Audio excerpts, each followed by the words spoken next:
রামগঞ্জে অবৈধভাবে cylinder gas ও জ্বালানি তেল বিক্রি, বড় ধরনের দুর্ঘটনার শঙ্কা।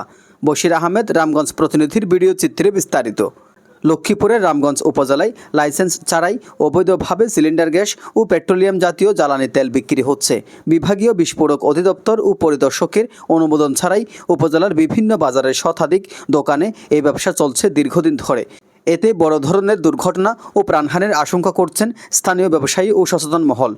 রামগঞ্জ পৌরসভার দক্ষিণ বাজার স্কুল এলাকা, রামগঞ্জ উচ্চ বিদ্যালয়ের সামনে, সাবেক প্রতিমন্ত্রী জিয়াউল হক জিয়ার বাসভবনের আশপাশ, থানার পিছনে ওয়াবদা খালপাড় সহ একাধিক স্থানে সাইনবোর্ডবিহীন দোকানে সিলিন্ডার গ্যাস মজুত রাখা ও বিক্রি করা হচ্ছে।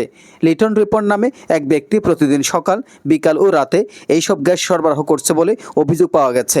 এছাড়াও রামগঞ্জ বাজার, কলাবাগান, সোনাপুর, পদ্মাবাজার, পানপাড়া, বালুয়া চৌমনি, হানুবাইশ, আলিপুর, কমর রোড, পানিয়ালা, হোটাটিয়া, শৈলশো, টিউরি, নাগমুত, শাকতলা, রাজারামপুর, আকরতমা, ভাট্টা, কামারহাট, বকুলতলা, বেরিবাজার, মাঝিরগাঁও, ডাগ্গাতলি, দুধরাজপুর, কচুয়া, শেখপুরা, চৌধুরীবাজার, নোয়াগাঁও বাজারসহ প্রায় 182টি ব্যবসা প্রতিষ্ঠানে একইভাবে লাইসেন্স ছাড়া জ্বালানি তেল ও গ্যাস সিলিন্ডার বিক্রি হচ্ছে।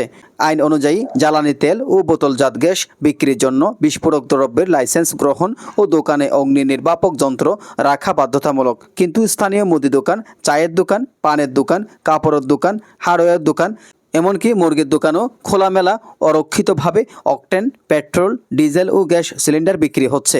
সচেতন মহল বলছে, অসাবধানতাবশত এইসব দোকানের একটিতেও আগুন লাগলে পুরো বাজারে ভয়াবহ অগ্নিকাণ্ড ঘটতে পারে। এতে ব্যবসায়ীরা যেমন আর্থিক ক্ষতির মুখে পড়বেন, তেমনি বহু মানুষের জীবনও হুমকির মুখে পড়বে। স্থানীয় ব্যবসায়ী ও সচেতন মহল জরুরি ভিত্তিতে অবৈধ এই ব্যবসা বন্ধে বিস্ফোরক অধিদপ্তর ও প্রশাসনের কার্যকর পদক্ষেপ নেওয়ার আহ্বান জানিয়েছেন।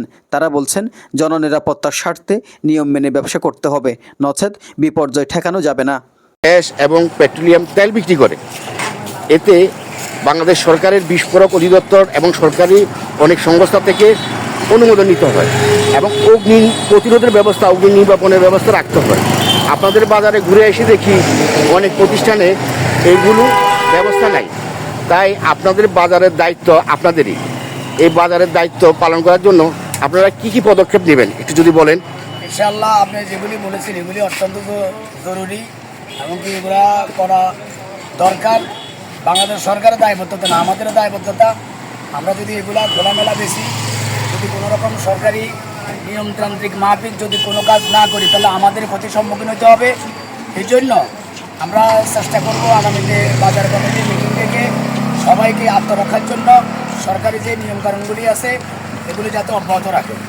সরকার রাজি করা যায়, আমরা সরকার এখানে আছি পদক্ষেপ, সবাই যেন এগুলোতে সচেতন হয় এবং জনসাধারণের স্বার্থে সরকারের। এজান নিজামুদ্দিন, ডেস্ক রিপোর্ট।